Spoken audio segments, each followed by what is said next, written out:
Students, आज हम underwriting account में जो अंडरराइटर्स शेयर्स अंडरराइटिंग कॉन्ट्रैक्ट करते हैं कंपनी के साथ में, तो उनकी जो अंडरराइटिंग लायबिलिटी होती है उसको कैसे डिटर्मिनेट किया जाता है, उसका जो एक स्टेटमेंट तैयार होता है, आज हम इसको प्रिपेयर करना सीखेंगे। तो इसके लिए हम सबसे पहले एक क्वेश्चन दिया हुआ है, सबसे पहले इसको देख लेते हैं।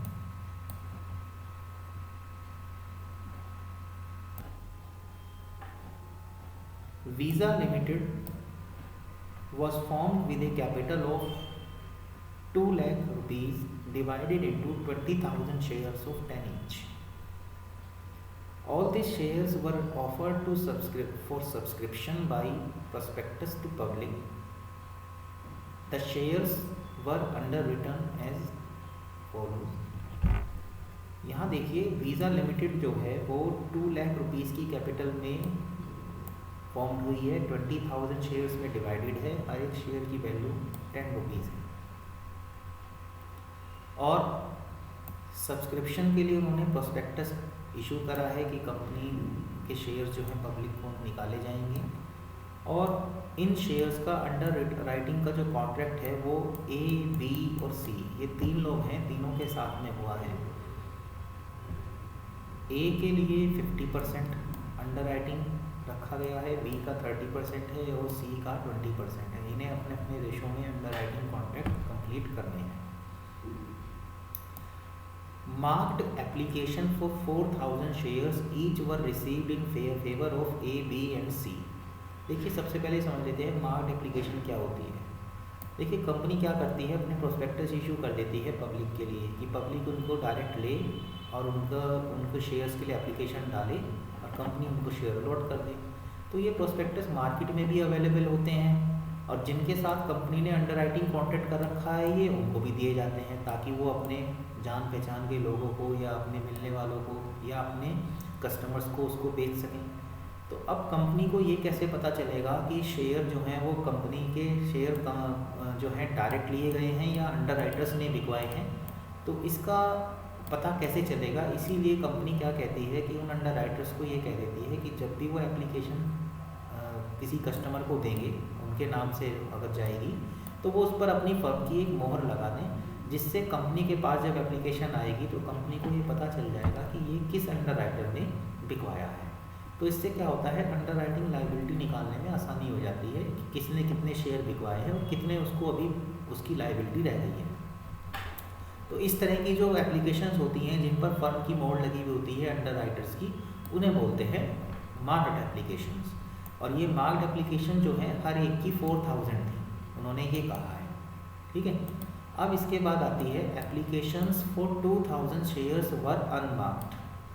इसका मतलब ये हुआ कि 2,000 एप्लीकेशन ऐसी भी आई हैं जिन पर कोई भी किसी भी अंडरराइटिंग फर्म की मोहर नहीं थी, यानी ये अनमार्क्ड थी। इट मीन्स ये पब्लिक ने डायरेक्ट ले ली शेयर्स।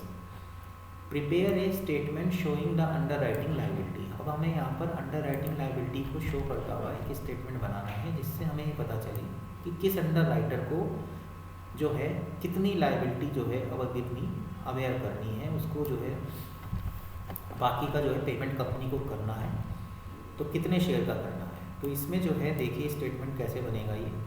इसमें स्टेटमेंट में आपको जो है एक तो कॉलम आपको डिटेल के लिए यानी पर्टिकुलर्स के लिए रखना है, और बाकी के कॉलम्स आपको जितने अंडरराइटर्स होंगे उसी नंबर ऑफ अंडरराइटर्स की के हिसाब से रखने हैं। जैसे यहाँ पे 3 अंडरराइटर हैं, तो हमने ए, बी, सी 3 अंडरराइटर बनाए हैं। इनकी लायबिलिटी का जो परसेंटेज है वो 50%, 30% और 20% है। तो इट मीन्स 20,000 का 50% यानी 10,000 शेयर्स तो इसको बिकवाने हैं या लेने हैं, जो भी इसके पास होगा, ठीक है। 10,000 का और 20,000 का 30% यानी लगभग 6,000 शेयर जो हैं वो इसकी ड्यूटी है कंपनी के बिकवाने की या खरीदने की। और इसका जो रेशो आता है वो आता है 4,000, तो 4,000 ये बिकवाएगा। तो 10,000, 6,000 और 4,000 शेयर्स बिकवाने की इनकी अंडरराइटिंग लायबिलिटी है। तो वही हमने यहाँ पर नोट करी है। 10,000 तो ये बिकवाएगा, 6,000 ये और 4,000, टोटल 20,000 शेयर्स का एग्रीमेंट हुआ है। इसमें से मार्क्ड एप्लीकेशन जो इन लोगों की आई हैं वो माइनस करेंगे। सबसे पहले मार्क्ड एप्लीकेशन माइनस होती हैं क्योंकि सभी की 4000 ईच थी, तो इसीलिए हमने सभी की 4000 एप्लीकेशंस इसमें से माइनस कर दी। अब उनकी जो लाइबिलिटी बनती है वो 6000, 2000 और इसकी सी की तो नील हो गई है। इसने जितने शेयर बिकवाने के लिए एप्लीकेशन डाली थी उतने ही शेयर की इसकी मार्क्ड एप्लीकेशन आ गई हैं, यानी इसने अपनी लाइबिलिटीज़ को पूरा कर दिया है। अब इसे कंपनी का कोई भी शेयर अपनी और लेने की ज़रूरत नहीं है, जो थे उसने बिकवा दिए, तो ये तो पूरी तरह से नील हो गया। लाइबिलिटी जो बचती है वो केवल अब ए और बी की बचती है। ए को तो 6000 और बी को 2000 शेयर्स बिकवाने हैं। अब देखिए इसमें क्या होता है कि जैसे पूरा का पूरा इशू 20,000 का इन तीनों अंडर राइटर्स को हमने दे दिया। कंपनी के पॉइंट ऑफ व्यू से सोचें तो पूरा का पूरी जिम्मेदारी तो कंपनी ने जो है इन ए बी सी को दे रखी है। कंपनी को अपने ऊपर तो कोई जिम्मेदारी है नहीं शेयर बिकवाने की। तो अगर कोई कंपनी से डायरेक्ट शेयर ले भी लेता है तो उसका भी फ़ायदा जो है कंपनी इन अंडर राइटर्स को ही दे देती है, क्योंकि शेयर जो है जब पूरा का पूरा बिकवाने का कॉन्ट्रैक्ट एग्रीमेंट हो चुका है अंडर राइटर्स के साथ में, तो डायरेक्ट भी अगर कोई कंपनी से शेयर परचेज करता है तो उसका भी जो है फ़ायदा वो अंडर राइटर्स को ही दे देते हैं।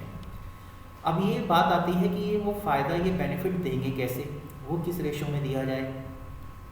तो ये जो अनमार्क्ड एप्लीकेशन जो होती हैं इनका जो बेनिफिट होता है वो उनकी ग्रॉस लाइबिलिटी के रेशो में ही दिया जाता है। तो ग्रॉस लाइबिलिटी इनकी है 10,000, बी की 6000 और सी की है 4000। तो 10, 6, 4 रेशो ये बनता है 10, 6 और 4। कंपनी इनको इसी रेशो में बेनिफिट दे देगी। तो ये जो 2000 की अनमार्क्ड एप्लीकेशन है इनका जो बेनिफिट है वो तीनों अंडर राइटर्स में डिवाइड हो जाएगा। तो इसको 10,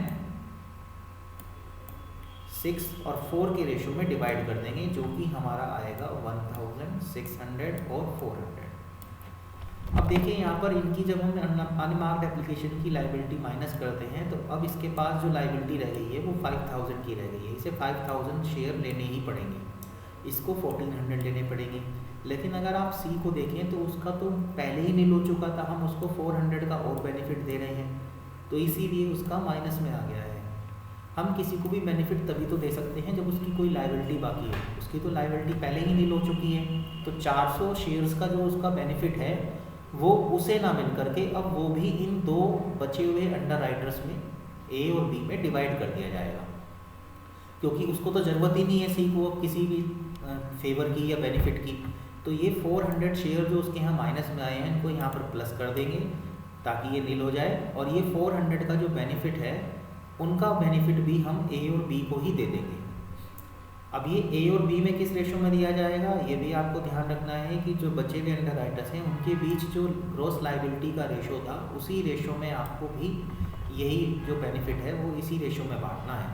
तो जो सरप्लस है सी का वो ए और बी में उनकी ग्रॉस लाइबिलिटी रेशो में डिवाइड कर देंगे। तो ग्रॉस लाइबिलिटी उनकी वही बैठती है, इनका रेशो आ जाएगा 10 और 6 का, क्योंकि 10,000 शेयर्स ए के हैं और बी के हैं 6000 ग्रॉस लाइबिलिटी में, तो उन्हीं का ही रेशो हमने यहाँ ले लिया 10 और 6। तो 10 और 6 के रेशो में ये 400 जो हैं वो डिवाइड हो जाएंगे। तो इसको डिवाइड करके जो है ये आ रहा है 250 और इसका आ रहा है 150।